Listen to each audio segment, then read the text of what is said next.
Hey guys, I'm here with Garrett Clayton. He plays Brian in The Last Breakfast Club, and I'm so excited to sit down talking with him. How are you today? I'm good. I'm excited to get to do the show again. So I have a big question for you.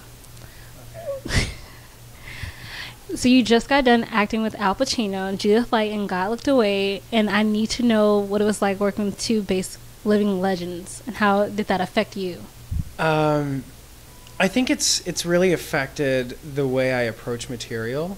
I've gotten to, I guess over the past year with doing Hairspray and King Cobra and, God Looked Away and doing all these really, really cool, drastically different pieces with people. Yeah. And people I admire everyone I've gotten to work with. So it's been a little bit of a whirlwind, I think. And, it's really taught me to trust and go with my gut and always question things if I feel like I need to ask the question, and never stop exploring the material and trying to find new ways to approach it so that it always keeps it fresh. So what pulled you into doing this project? I've gotten to work with Bradley Bredwig before on The Fosters when I first was on it, and then went back for the musical episode, and then yeah, it was a blast, and Anna Grace and I got to work on that as well, so that's how. Mm-hmm.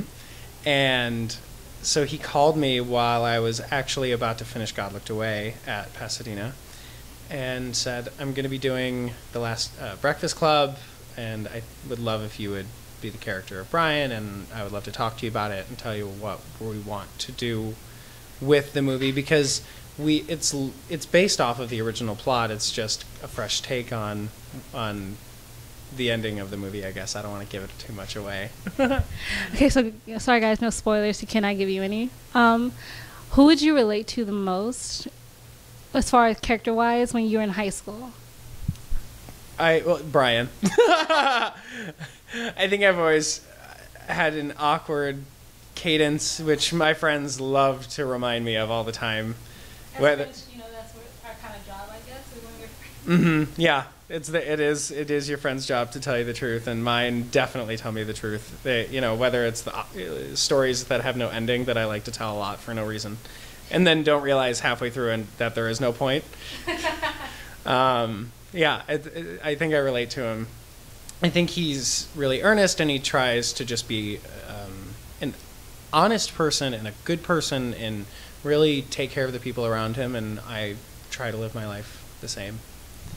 That's a great message for everybody, especially after you came from doing Reach, a movie where your character, if I'm correct, is about to commit suicide or planning that way, but something stops you. Mm-hmm. And especially in these times in today's society, when it's really important to have, that person pull you off the ledge and bring you back.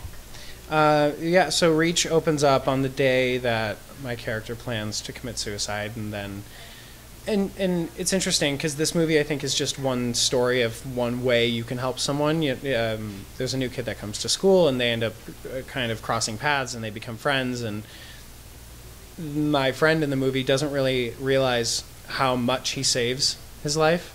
And then I actually, because of the movie, I've gotten to do a lot of research about suicide, and I've had a lot of people reach out to me and tell me their experiences with it, whether they've known someone or someone in their family has tried, and I have personally experienced it in my family as well, which I think is a big reason why I chose to do it, because I just felt the responsibility to tell a story like that.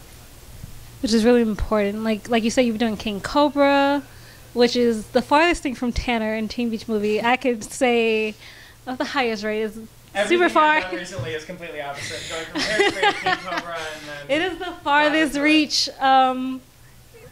But basically, I think that you're also showing that you can be a character actor by playing so many different character aspects, personality-wise. And how do you feel about becoming a new character actor in LA?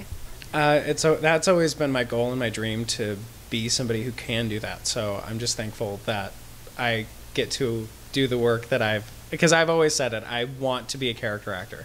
You can look back as far as even, when I first started, I've always wanted to be able to go from just completely different stories and get to capture that. And I think the fun part of it is stepping out of me and then getting to go into that life and work on their mannerisms and the cadence of the way they speak and why they do what they do, and flesh out these backstories. I think is always a really fun thing for me, because I get to go back and pick not only what the writers have put in the scripts for me, but I get to fill in the blanks and create that life and find how I relate to it. So it does get daunting at times because I do a lot of work on it, but I think it's the fun part.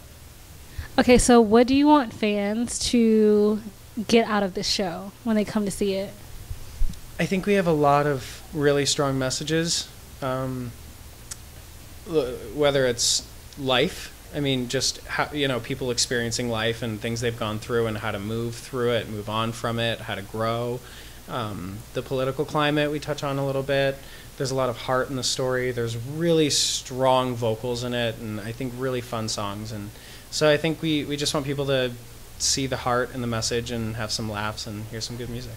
Well, thanks for sitting down with me. We really appreciate it. And I'm going to let you go get your mic on because your show is about to start very soon. Yes.